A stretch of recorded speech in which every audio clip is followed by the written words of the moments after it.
Shelly, in your case, if your business uh, is in social media marketing, right? Marketing for other people, marketing for other businesses. Look in deeper to like what. Well, first off, what are your competitors offering, right? Are you even offering what your competitors offer?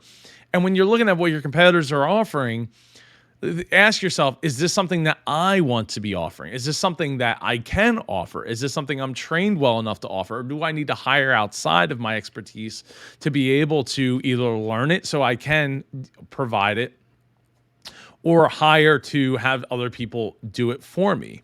So these are things that you want to make sure that you're at least offering what your competitors are. If you haven't gone and identified who your competitors are yet, then you probably should go and do that. Just look in your local, start with just your local area.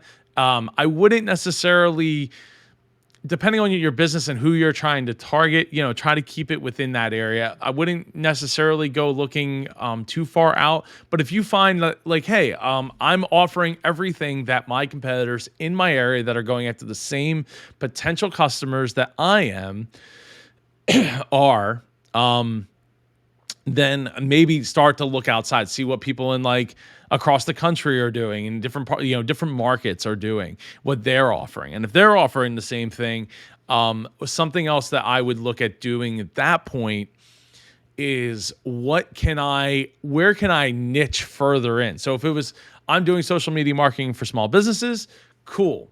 What are my local competitors offering? Who are they targeting? If they're targeting the exact same people as me, just small business owners, maybe niche in, maybe just go straight for law offices. I'm going to do social media marketing for law offices. And now all of a sudden, like, okay, is there anybody offering that in my area? No? Great. Boom. I'm off to the races. I'm going to go start just picking up the phone and just calling those law offices that need social media marketing, and maybe target some of that. So like do a couple of Google searches, do a couple of Facebook searches, see if they're doing anything with it, see if they, especially if they had something and it fell off, and they might have that opinion of like, we did it, it didn't work for us. Just because what they have might be terrible. I mean, I've seen that.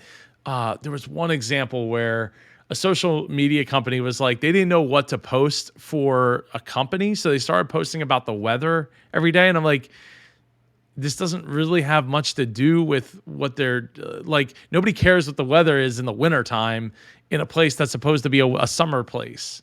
It's you got to find ways of bringing up the happy memories, and getting people. I think it was like a